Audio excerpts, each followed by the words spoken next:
Alright, we're back for another Dokkan Battle video, and in today's video we are going to be going over the new Carnival LR Jiren's full details and his super attack animations, because of course on the JP Twitter account they did tweet out we are getting an LR Jiren. It's kind of what we all expected. It was either a Hit, a Kefla, or a Jiren. I think it was one of those three options, and it made more sense to be Jiren because of course the UI Goku that we got, they took animations from his fight with Jiren. But let me just say this, first thing, I just want to get this out of the way. JP players, I know it's a new LR, new Carnival LR at that, so he looks nice, his details are probably really crazy, his banner's probably going to be somewhat decent, but I'm just saying, worldwide download celebration. That's all I gotta say. Just keep that in mind. Maybe do a few summons on his banner, but don't go crazy deep or anything like that, because, again, these worldwide download celebration banners, I know for a fact are going to be better than this guy's banner. So, regardless, let's go ahead and watch these super attack animations. I'm not really expecting a whole lot from this Jiren, if I'm being completely honest. Most Jirens in the past have kind of sucked. I mean, I guess the LR Jiren on release, he was pretty good, but like the EZA STR Jiren, he's a great example of them fumbling Jirens. He just sucked. On release, he was really just not that great. He's more of a Super Battle Road unit, and even in Super Battle Road, he's not going to be like insane. He's going to be good, viable, I guess, but I don't know, he gave him like that medium chance to guard when there's 2 or more enemies or something like that. So those are 2 very harsh conditions. You have to be facing 2 enemies or more, and you only get a 30% chance. So, of course, that's kind of going to mess with his performance, because that's really the only defensive mechanic he has, and his stats aren't that high. So, yeah, he was just a fumble. So, typically with these Jiren units, I mean, they don't make them as crazy. So I'm going into this a little worried that he's not going to be that great. But we'll see. So far, the animations look incredibly mid. I'm going to be real with you. I'm not really a huge fan of these. There's a couple good shots here and there like that. But, I mean, it's not anything insane. Okay, I guess that looks cool.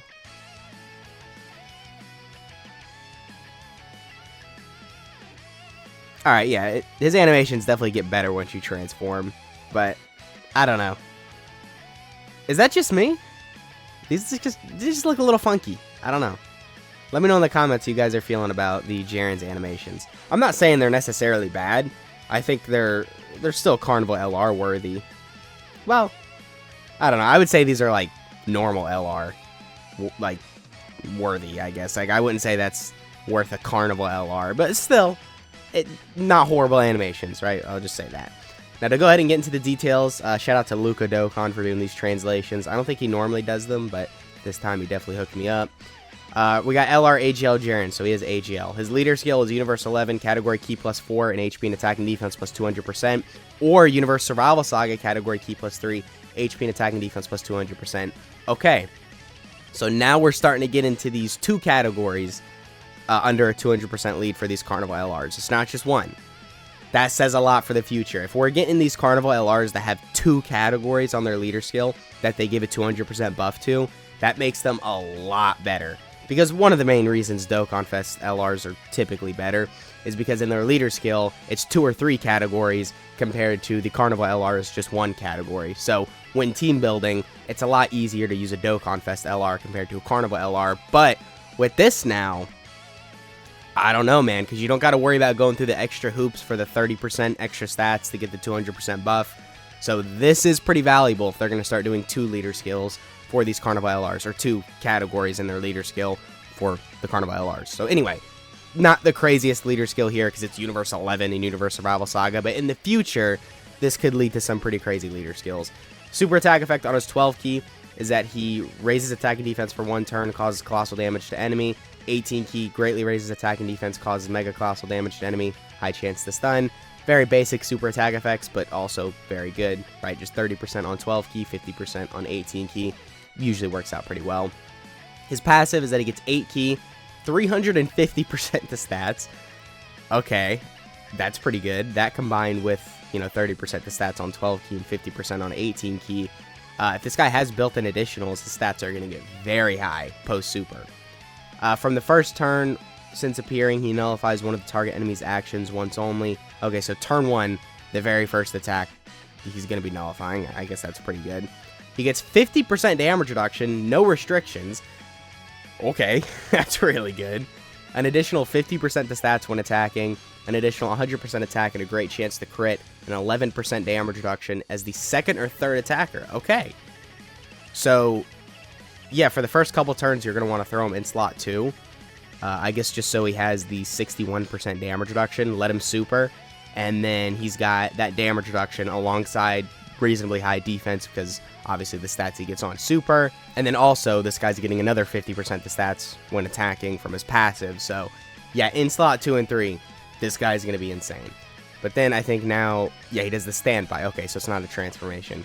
He does the standby into full power Jiren, so the condition, you can get it on turn 3, or the third turn from this guy's first appearance. Okay, and then the effect is that you go into the standby for 5 turns, and during which, yeah, the charge count increases by 1 key sphere obtained by allies. Okay, yeah, that's just normal.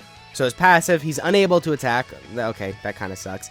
350% to stats. He gets 3 key to all allies. Damage reduction plus 50% with an additional damage reduction of 11% per key sphere obtained.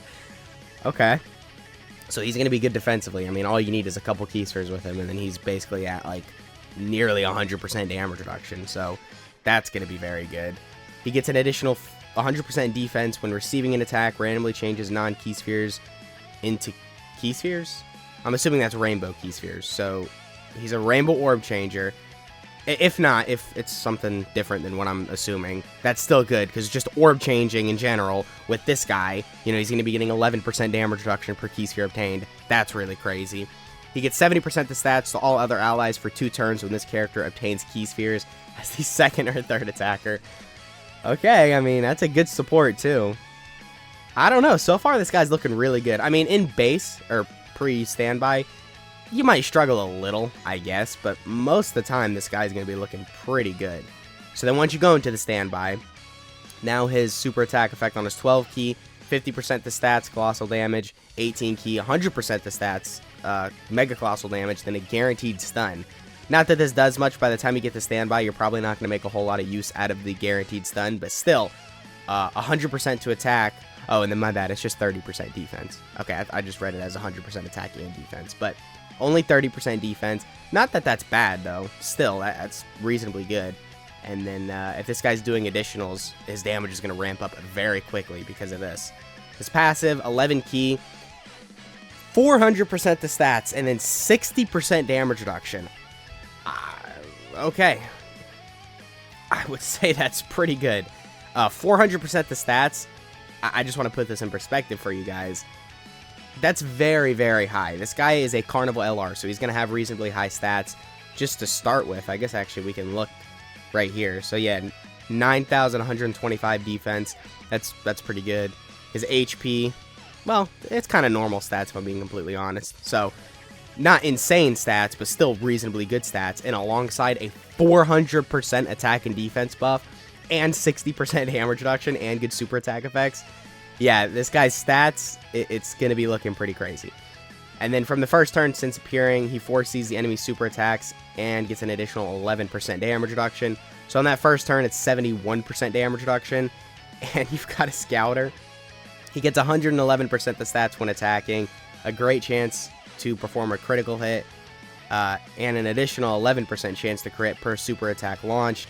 He gets another 100% to attack, and then his attacks are guaranteed to hit and guaranteed crits when key is 24, and he gets another 50% attack when this character receives a super attack from the enemy. Oh my god, this guy is good. The only thing he's missing is additionals, which would really help him out. So, just throwing this out there, for his hidden potential system, 100%, absolutely, additionals and dodge. There is no other way that you should build him. You should not give him any crits. I would just completely ignore crits. He's got crits built in his standby, and I'm pretty sure he even has it before. No, he doesn't. Okay, well, still, regardless, additionals and dodge, just because that's going to benefit him way more than crits are. If you want to give him a little bit of crit, like 3 or 6, that's fine, but I would say prioritize additionals and dodge, just because if this guy's dodging, obviously that's good, but he's not going to need the dodge. Dude, he's going to be at well above 60% damage reduction majority of the time you have him, and his stats are going to be really high.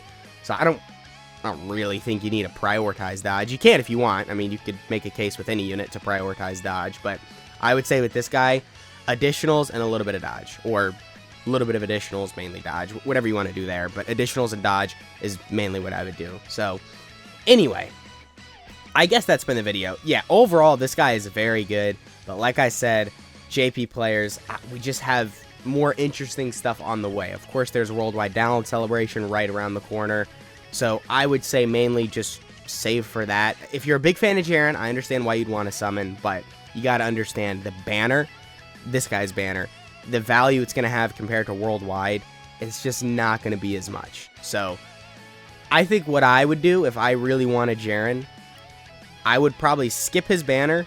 I'd summon on the Carnival LR banners for Worldwide Download Celebration, try and get my Carnival coins up, and then once he becomes available for the teal or the Carnival coins, whatever you want to call them, then just buy him with those, because, I mean, he's good. I get why you'd want him, but like I said, his banner probably just isn't going to be that crazy compared to the Worldwide Download Celebration banner. So anyway, I'm starting to repeat myself, sorry. We'll go ahead and call it a video. I hope you guys enjoyed. Let me know what you are thinking of Carnival LR Jiren, and I'll catch y'all in the next one.